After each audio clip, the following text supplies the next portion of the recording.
Happy Monday, Flosstube. Happy Monday and happy October. It is October 1st, 2018 today, which is frankly a little astonishing. However, we are at the beginning of what could possibly be snow season. So it's all good. Very exciting. I love this time of year. And it only just keeps getting better and better and better. So it has been a busy whirlwind week. We had the live Sunday high tea video last night, which was fun. It really takes me out of my comfort zone to do that. It felt a little uncomfortable because I knew that I didn't have the power to edit myself after the fact. So I felt a little on edge while I was doing it. But I loved that so many people were, joining in and the chatter. I still have to go back in and read all of the comments that were happening during the video. I haven't had a chance to do that yet. I've been reading the comments coming in that were the answer to the giveaway question, because they come in a different way. I think I have to go into the video and start watching the video itself to see the comments as they come up. I think anyways. I'm kind of new to this whole live YouTube game. Anywho, so as you can tell, I'm curly again. When it's straight, it's just something fun that I do every once in a while when I go to the hairdresser, because I certainly can't do it myself, so she does it for me. I am a very low maintenance kind of hair girl. This is the way it looks, is the way it grows out of my head. So I wash it and I put a bit of junk in it to make the curls not, look like a lion's mane, and I don't blow dry it or anything like that. And that's it. It's very easy maintenance. Whereas straightening it, it's an undertaking.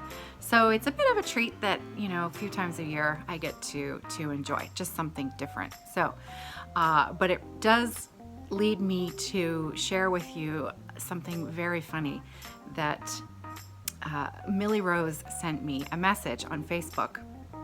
And she said, I have to share something with you. I really hope you're not offended. I am always the first one to poke fun at myself. I really don't like to take myself too seriously.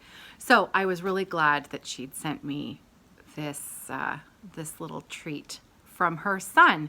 So I have another shout out today to Millie Rose's little boy. He's 6 years old and his name is Josiah. And apparently Josiah was watching along with his mom one of my videos and noticed my hair.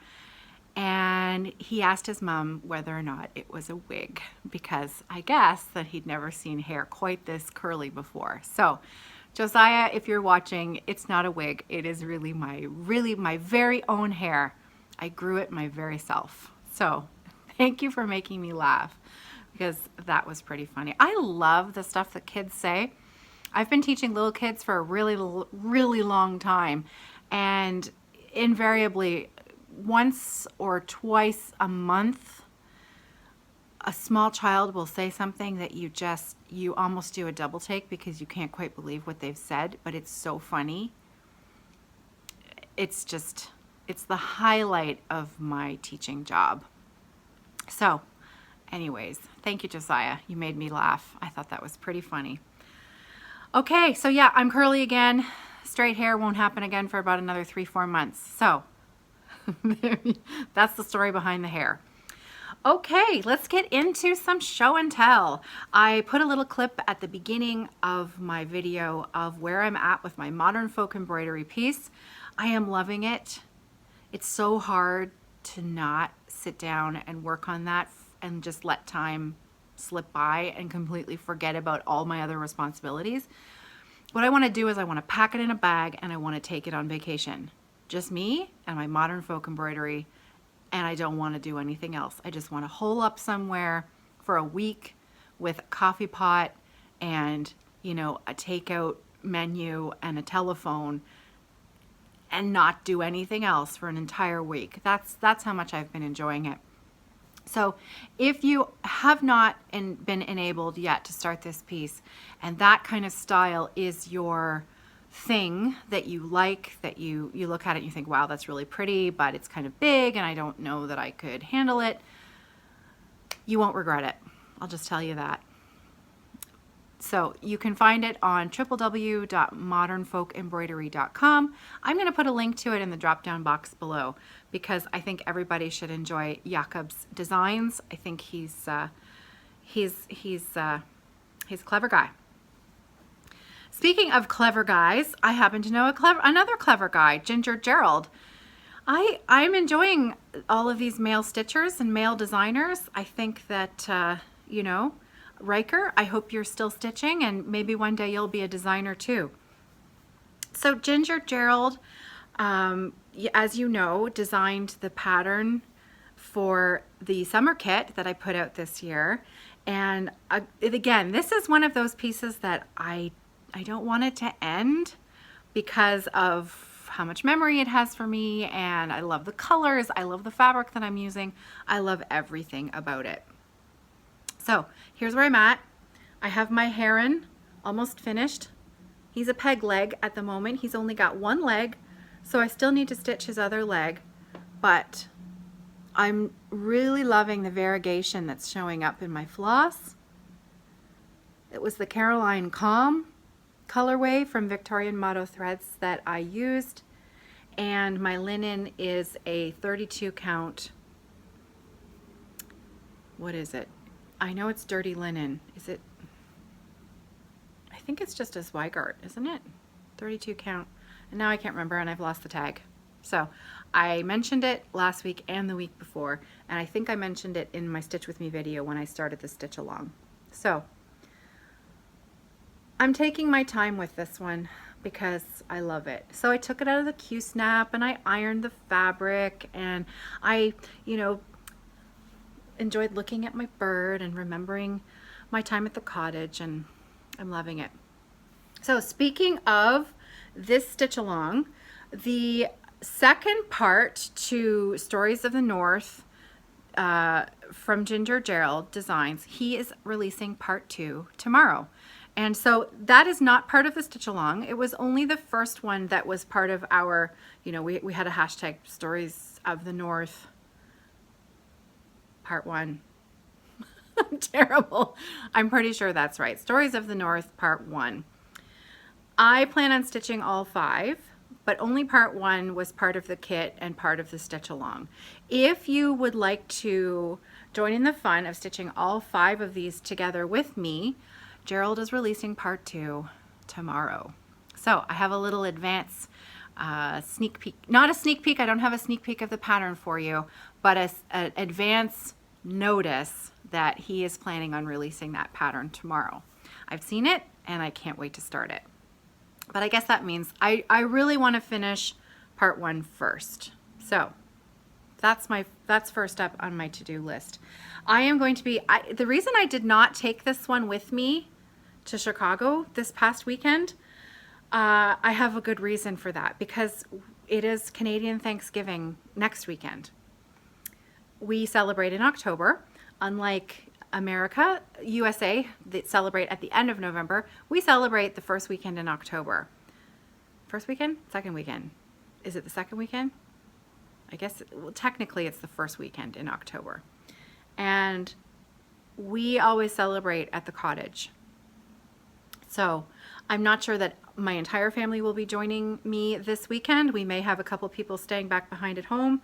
However, those who can make it, we all go, as many people as can make it, go to the cottage and we celebrate up there. So I am packing this as my stitching project for Thanksgiving weekend, and because I want to work on it at the cottage, and I want to finish it at the cottage as well. So then it has a little bit even more meaning for me. I know I've talked about this before, but for me, when I stitch, I tend to remember certain sections of a design that I work on and the circumstances in my life that surround where I am and what I'm stitching and what I'm working on, you know, whether I've had to frog huge sections or, you know, I wasn't happy with a color and I replaced something.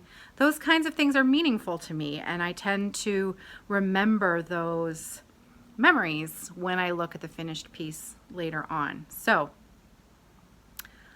Anywho, I am enjoying this and I can't wait to take it with me next weekend. So Ginger Gerald Designs, his shop is on Etsy, and I will include a link again in the drop down box below if you'd like to join in that sale.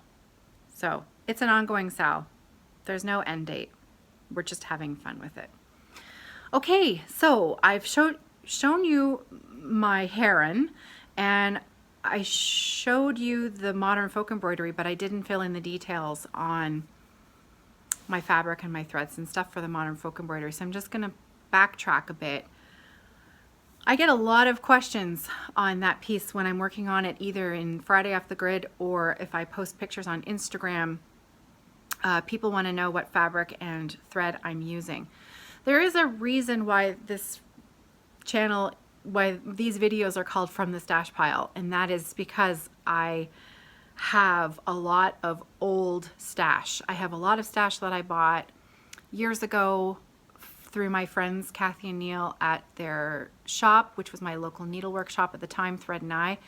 And you know, I'm also a serial project starter, so I would have floss and projects and fabric for many projects kitted up in my drawer, collecting dust. And you know, one of the main reasons for starting this channel was to encourage myself to enjoy what I have, and you know, look through and enjoy what I have and start using more of what I have. So that's also a reason why Sunday Off the Grid happened, and I'm trying to make more time daily to just, even if I don't have a lot of time, because I am very busy, always find time to put a few stitches in, something that is special to me. So the modern folk embroidery piece is done on a 40 count R&R Reproductions linen.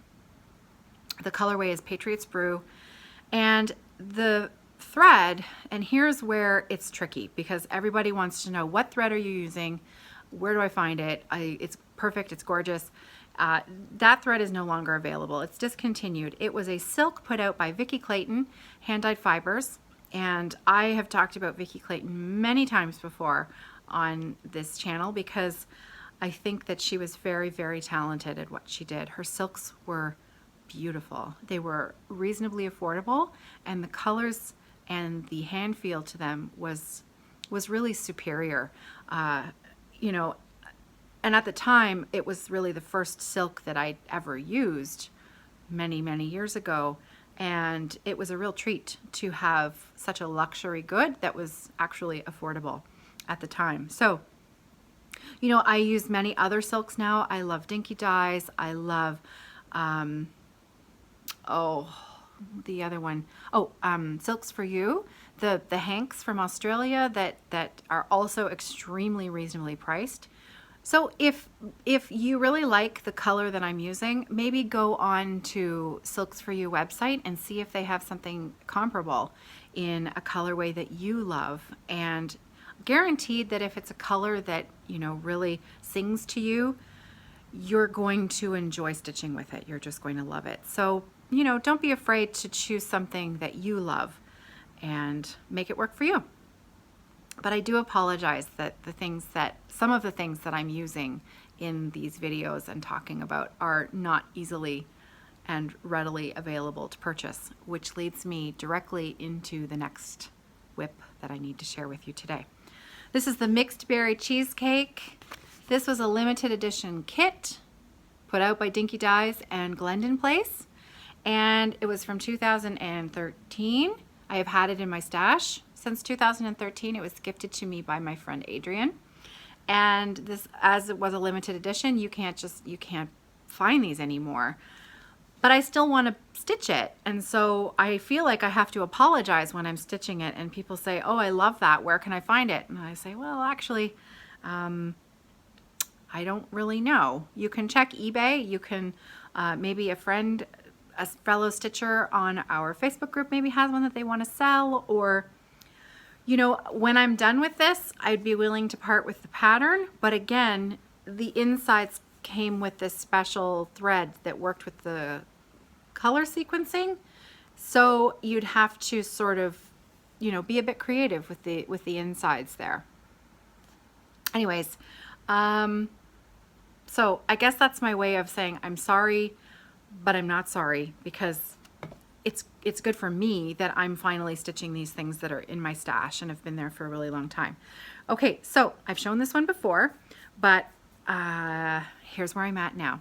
And I'm gonna I'll put this behind it so you can see it. The fabric is this beautiful, beautiful pale pink color. And here's where I'm at now. So as you can see, I have finished all of the periwinkle. Let's find something else. I'll use my heron. No, because then you'll just see the heron through it. Oh, there's a piece of paper. Okay. I was prepared today, folks. Okay, how's that? That's a bit better. I finished all of the periwinkle around the outside, those 4 motifs, and then I finished up my stitching on this project for now with the dark purple. I believe that's the, I want to say, no, the periwinkle is hyacinth. I can't remember what the dark purple was called. Dinky dyes. But anyways, it just lovely. Just watching it take shape has been a lot of fun. So I took it out of the Q-snap and I ironed it this morning in preparation to tuck it away for a little bit, because there are a few other projects that I'd like to get to now. So anyways, I'm pretty pleased with my progress on it, considering I had, you know, nothing for 5 years. 5 years? I think I'm exaggerating. A long time. Okay. Oh, that is 5 years. It is 5 years. I'm not even exaggerating.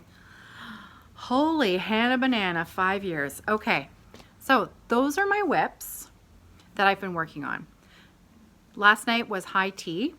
So I got a new start ready. So I mentioned it last night. My new start will be Plum Street Samplers, Hello Winter. It's so sweet. I love it. And I'm using the called for Weeks Dye Works, and there's one skein. Now you're going to laugh. The one skein of DMC that's in here is 3858. And you may remember I was having trouble finding 3857, which Joanne was kind enough to gift to me at the Hamilton Stitch-In. And so 3858 was sitting tucked in this little bag with this project ready to go. So I'm prepared, and fortunately I didn't take it and use it somewhere else. These were, I kitted this up, well, I bought the pattern and the floss a few months before Thread and I closed. So again, it was nice for me to have a special start from Stash. I did not purchase a thing for this.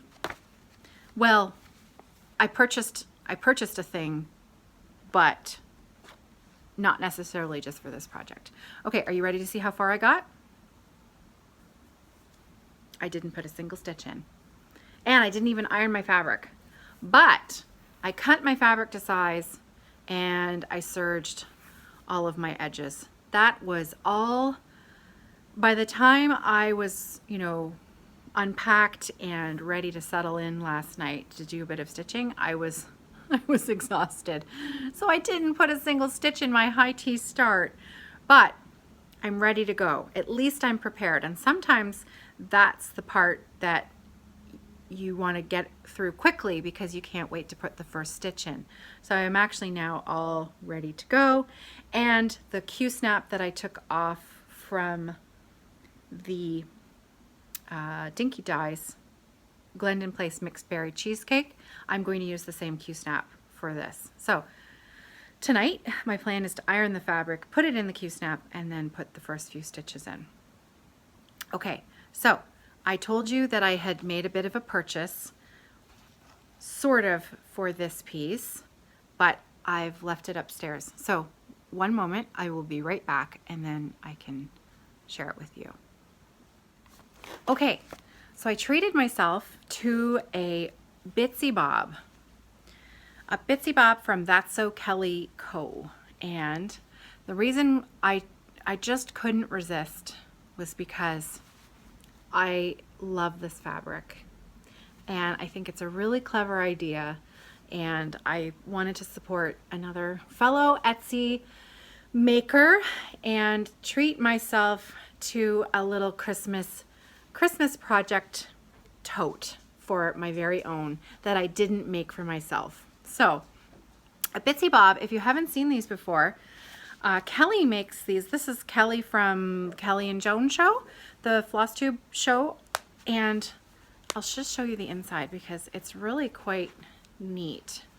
So it's got the snaps, and then it opens up, and it's got another snap here with some, this is some, it's not really, I guess it's a bit of felt, and then it's backed with some vinyl here, and then it's snapped to another piece that's the same, so your floss sticks to these. So you can lay it open, you can put your floss bits on it, Bitzy Bob, put your floss bits on it, and then just close it, and then snap it closed, and it's a great way to keep your flosses organized without having to take a lot of time to reorganize them. The one that I got, I also purchased, came with a floss tag card, and so I will be using, and it's erasable, so you can write on it. As you can see, it's been laminated, so you can write your floss colors on it, and then you can wipe it clean when you're done the project and reuse it for the next project, which I think is a really handy idea. So I plan on putting all of my flosses for my Hello Winter on my floss tag and using them on them. So thank you, Kelly. I was very pleased with my purchase. Thank you very much. Okay, so what I'm going to do is actually, for now, I'm going to stick these in here like that, and I will organize them later tonight. Okay, so that was the first thing. Now, I purchased this a few weeks ago, but obviously I waited to talk about it until it came in the mail. It didn't take all that long to arrive to Canada. I think maybe 2.5, 3 weeks from the time that I ordered it to the time that I had it in my hot little hands. So that maybe 2 weeks. I don't know if it was longer than that. I don't remember. Anyways, it didn't feel like it really was all that long. The other thing that I purchased was some fabric from XJudesigns. And I really, really, really like her fabric. And so I bought 2 pieces.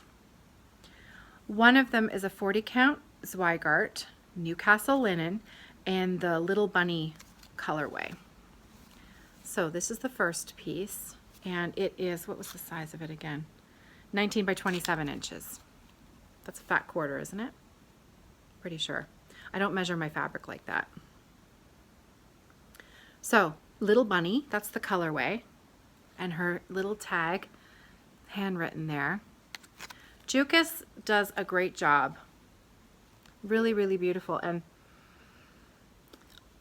I love how her fabric smells. Love it. Okay, so that was the first piece.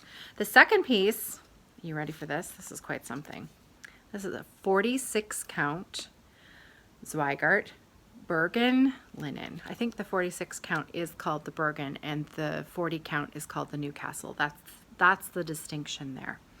Okay, so this is the light terracotta colorway, and this is a 19 by 29 inch piece of 46 count. And I have absolutely no idea what I'm going to stitch on it, but I just fell in love with that color. So terracotta, and that's right there. That's pretty close. That's pretty true to the color that it is. It really looks like a light terracotta. It's a great descriptive word, great descriptive name for the colorway. So I know that I have a lot of patterns in my stash. I know I will find something to stitch on it. And I'm looking forward to jumping into the 46 count. Starting with my Eliza Bell Cox, which I have yet to start. I've been putting that off because it's one of those things where you withhold pleasure because it makes the waiting, the anticipation is so much fun. So I'm still anticipating my start of the Eliza Bell Cox. So anyways, now I have another piece of a 46 count to put in my stash with no plans whatsoever. And again, that is Jukas at XJudesign. Sorry, it's not Jukas, it's Judit. And I think it's Yudi. Yudi is how you pronounce it.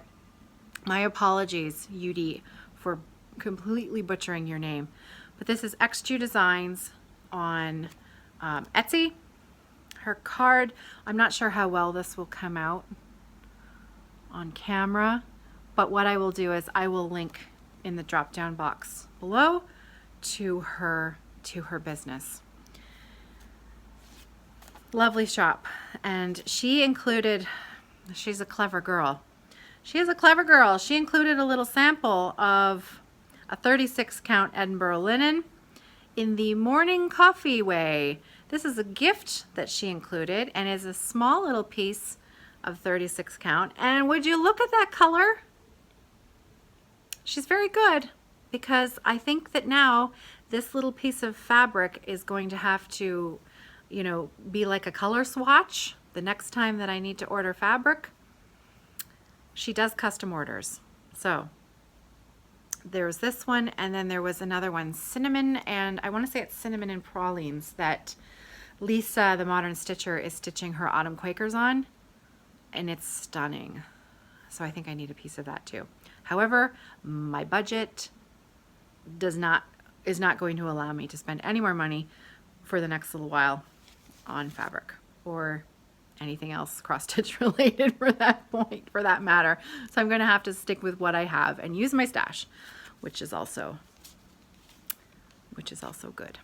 Okay, so that is it for cross-stitch whips. I thought I would share just really quickly a little bit about my knitting, because I've been doing a lot of knitting this week.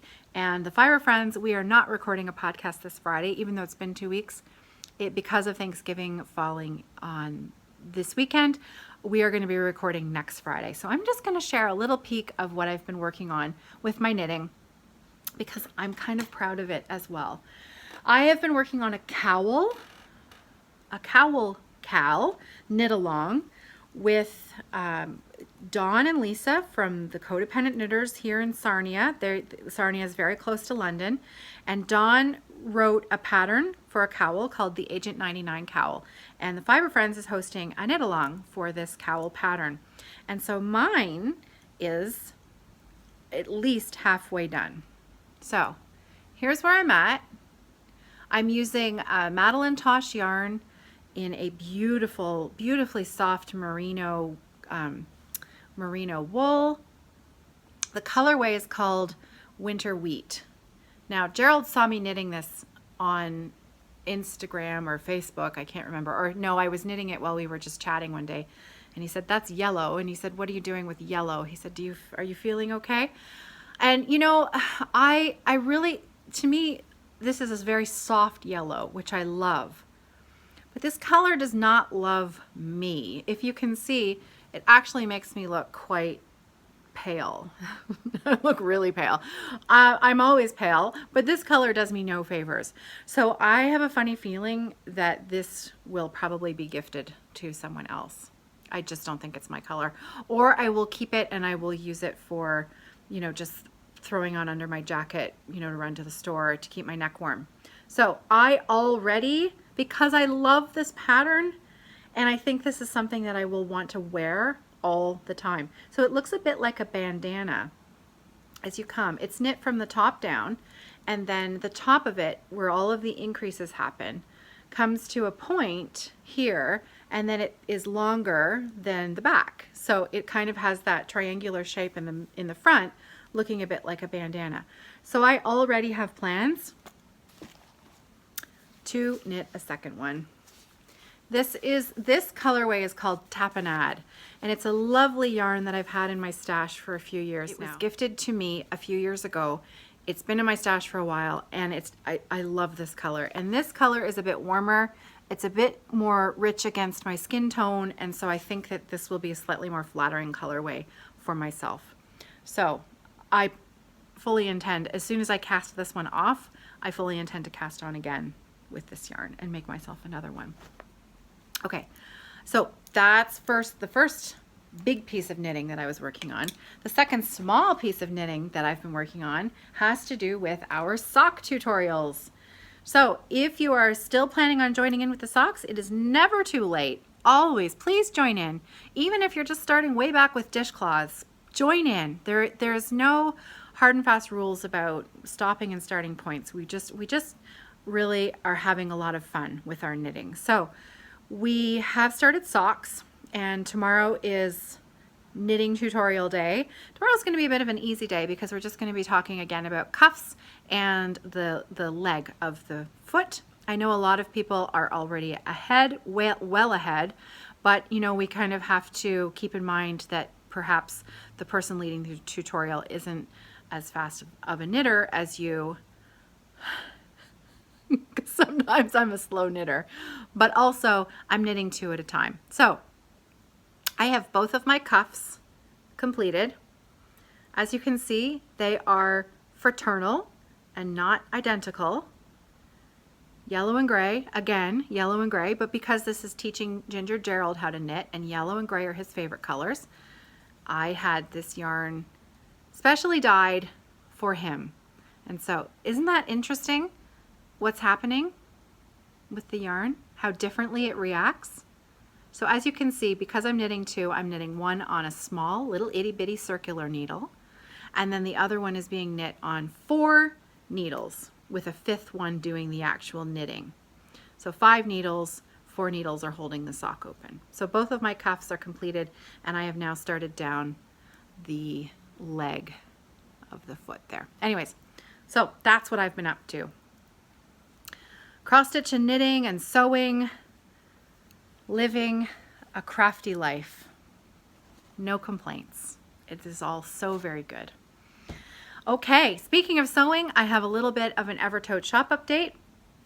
I mentioned on the Sunday video last night that I've been having a bit of issue with my quilt batting that I use in the bags. So long story short, I'm very particular about the type of batting that I use on the inside. I have had a preference for the last year, and the company that I was buying it from in Canada stopped stocking it.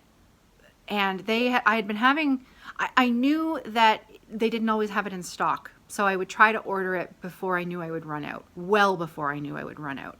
And so I was getting to that point, and I went on their website and they didn't have it. They just stopped carrying it. And so I thought, okay, what do I do now? So I looked all over the place and couldn't find it anywhere else in Canada.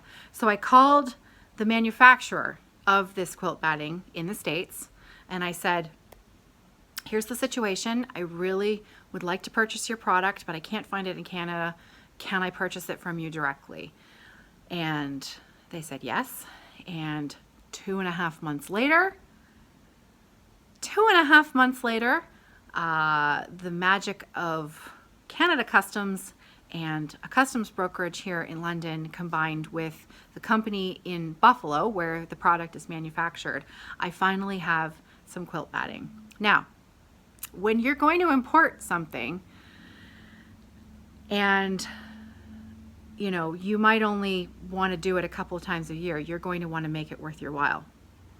So I took a picture of my quilt batting coming off the truck this morning because I thought you might find it as funny as I did.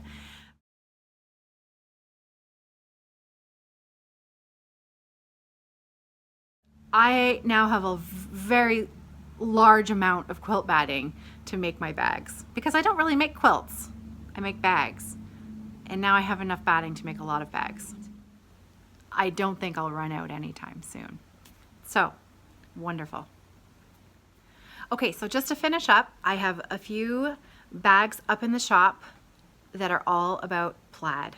Last year, at this time of year, I put up some plaid bags and I labeled them the 50 Shades of Plaid because I'm a huge Outlander fan.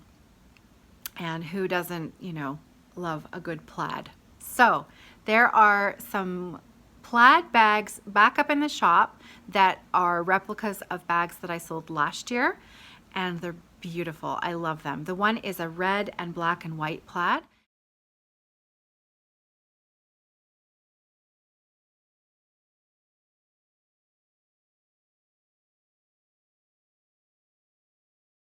And the other one is a green with a small yellow stripe in it, plaid.